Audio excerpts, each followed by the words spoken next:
السلام عليكم ورحمة الله وبركاته. كل سنة وانتم طيبين، رمضان كريم على الناس كلها يعني، وعيد سعيد لاخواتنا المسيحيين.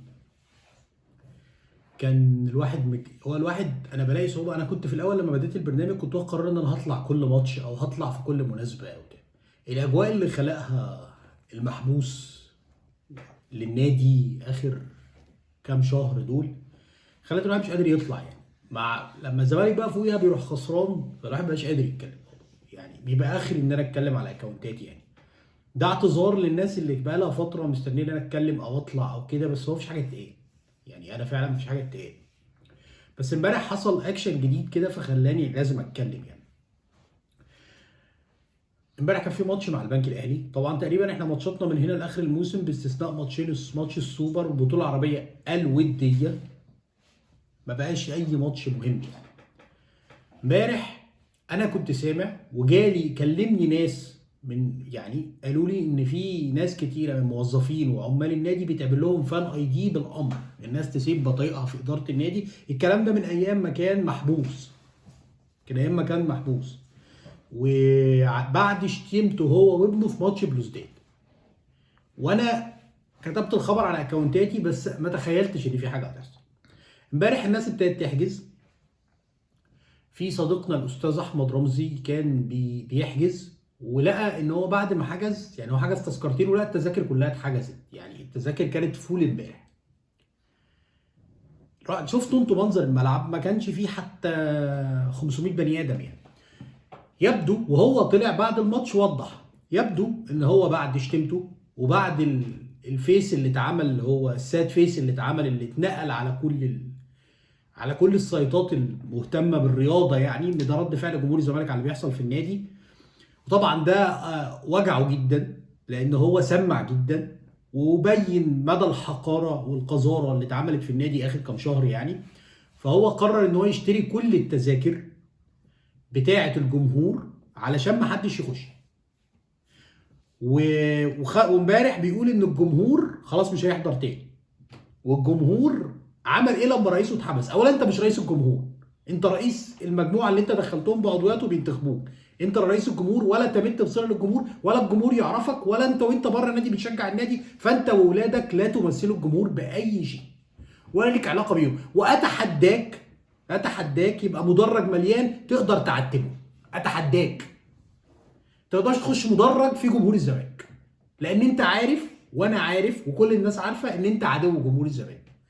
فانت لما تتحبس ده يوم سعد لجمهور الزمالك، احنا بنبقى فرحانين. احنا ان شاء الله باذن الله لما تتعزل من النادي يوم 16 ان شاء الله هيبقى من اهم ايام الزمالك في تاريخه ان انت اترميت بره النادي. ففكره ان الجمهور عمل لك ايه؟ الجمهور هو اللي عمل النادي ده. انت لو فرغت النادي ده من جمهوره، والنداء ده مش ليه، النداء ده لشركه تذكرتي وللناس المسؤوله في البلد. نادي الزمالك لو اتفرغ من جمهوره ما بقاش نادي الزمالك، هيبقى اقل من بيراميدز والانديه المدعومه ماديا من بره ومن جوه وفيوتشر. نادي الزمالك ملوش دعم. نادي الزمالك بياخد دعمه من جمهوره، شعبيته اعلاناته وفلوسه وفلوس البث من جمهوره. النادي لو اتفرغ من جمهوره والناس اتمنعت من الحضور ليه عشان شخص محبوس قرر يشتري كل التذاكر، وهيعمل كده كل ماتش، ويا ريت بيشتريها من جيبه، ده بيشتريها من جيب جمهور الزمالك. فاحنا في مأساة الحقيقية. والمشكلة ان الناس اللي كانت بتاخد ولادها وتروح الاستاد ده هيقضي على شعبية الزمالك مع الوقت. اللي بيحصل ده لازم يقف، لازم يكون في شخص ما يقول ما ينفعش، ما يصحش. ده بالتزامن مع سوء نتائج فرق النادي في كل الالعاب. الاسبوع اللي فات ده حصل فيه خسارة لدوري اليد لاول مرة من 2018. نادي الزمالك خسر بطولة اليد، دوري اليد اللي هي كانت البطوله الوحيده اللي النادي قريب من المنافسه فيها وبينافس لاخر ماتش. طبعا خسر لاسباب كتير قوي، اهمها المدرب اللي اختاره ابن رئيس النادي، اللي هو لا بيفهم في اللعبه ولا عارف عنها حاجه. وطبعا جايب معاه الناس اللي شغاله معاه، طبعا كل الناس اللي محسوبه على قطاع اليد اللي كانت بتفهم استبعدت من المشهد. انا مش لاقي راي فني قوي يعني، بس الكلام اللي سمعته من الناس الفنيين يعني ان المدرب اقل من المدرب اللي كان قبليه، المدرب الاسباني روي، واقل من الاسامي المصريه، لان هو تقريبا في كل الماتشات الحاسمه خسرها. يعني دوري وافريقيا ولسه السوق لسه هنلعب قبل نهائي الكاس يوم الخميس، وبتمنى ان حاجه تتغير يعني. غير طبعا اللي حصل من اتحاد اليد والاصرار ان احنا نلعب يعني احنا الموسم كله بيخلص في 3 ماتشات، 3 ماتشات بيتلعبوا في 3 ايام ورا بعض، الزمالك دايما بيلعب الماتش التاني. طبعا ما فيش حد من الاداره فاضي للتفاصيل دي ولا فاضي يتكلم فيها، وراح دوري اليد. الناحيه الثانيه دوري الباسكت، احنا كنا اتاهلنا قبل النهائي. المحترف بتاع الاهلي اللي هو والتر هوتش، المحترف بتاعنا احنا سابقا يعني، هرب من الاهلي قبل الماتشات دي لان هو ما خدش فلوسه، هو مش هرب، هو فسخ عقده ومشي.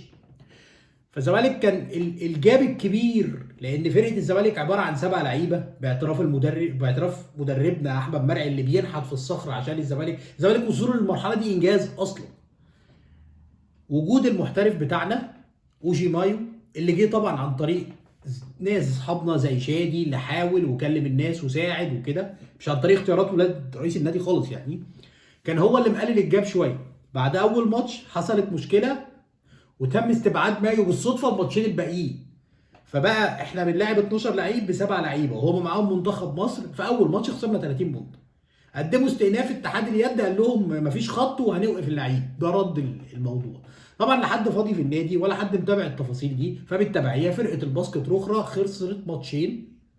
ماتش منهم كان قريب شويه لان اوجي باي كان في الملعب، والماتش الثاني كان 30 بونت، والماتش الثالث هيبقى 30 بونت برضه.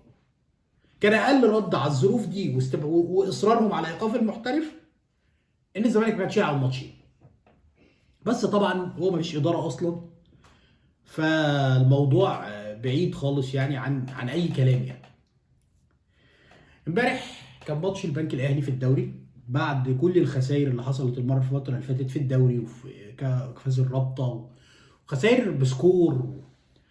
هو خلينا نقول حاجه، انا عارف ان الناس متضايقه من فيريرا لكلامه في المؤتمرات، وانا على المستوى الشخصي متضايق من فيريرا لكلامه في المؤتمرات، وان هو ما دافعش عن اختياراته وما خدش قرارات كبيره في الانتقالات في الصيف. كل ده ممكن نقعد نتكلم فيه، بس في النهايه اختيارات فيريرا في الملعب او الاسامي اللي بيقول تنفع او ما تنفعش دايما بيبقى فيها شويه علامه، يعني لازم الناس تبروزها يعني.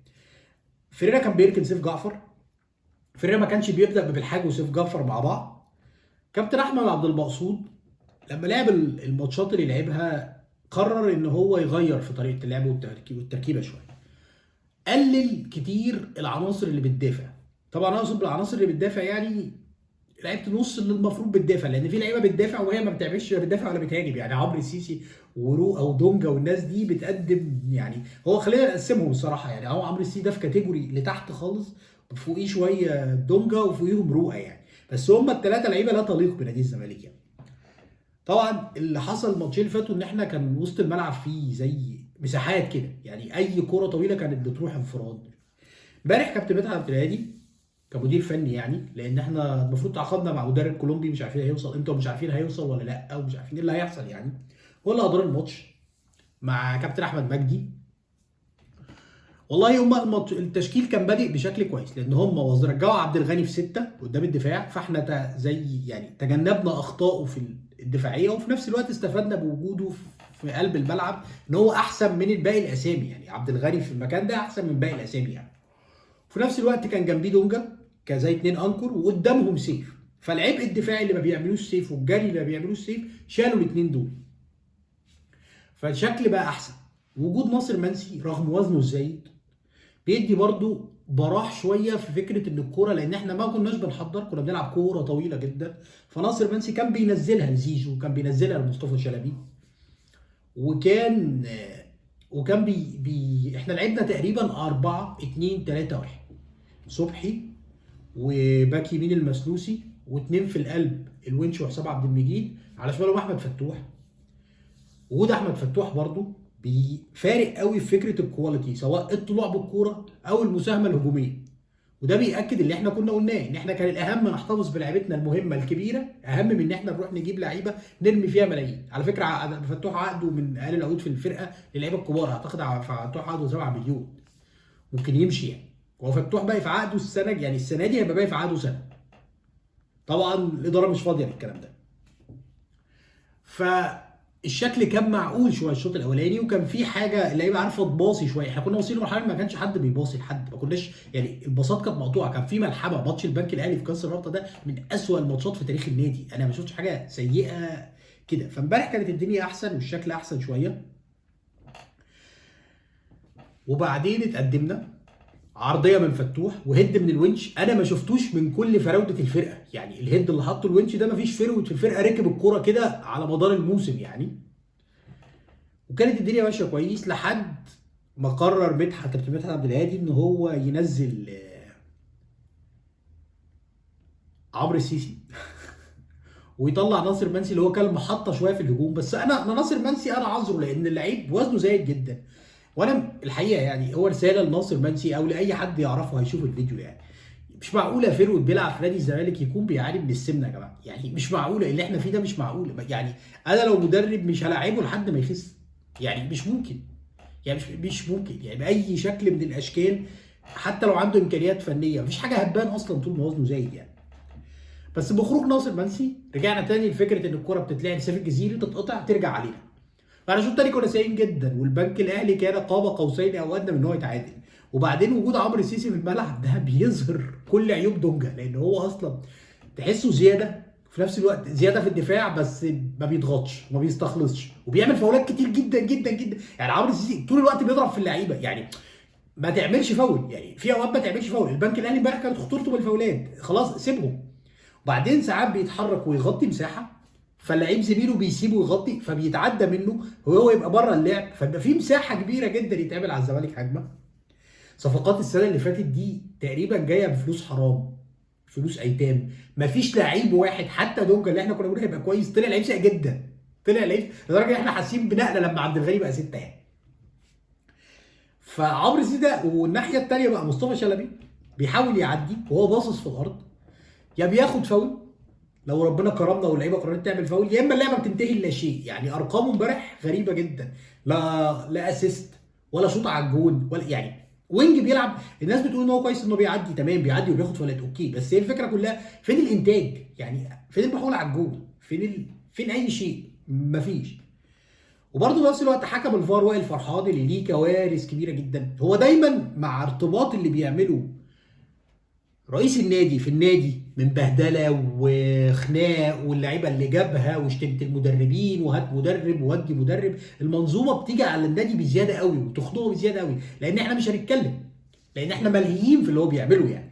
وائل فرح احنا زمالك تقريبا ما اتحسبلوش بينالتي من اول الموسم يعني. وائل فرحان امبارح في ضربتين جزاء او لعبتين ممكن يتحسبوا ضربتين جزاء حتى ما الفار ما راجعش ما قالش. يعني ما قالش. طبعا كانت هتبقى فضيحه لو حسب الجون بتاع البنك الاهلي.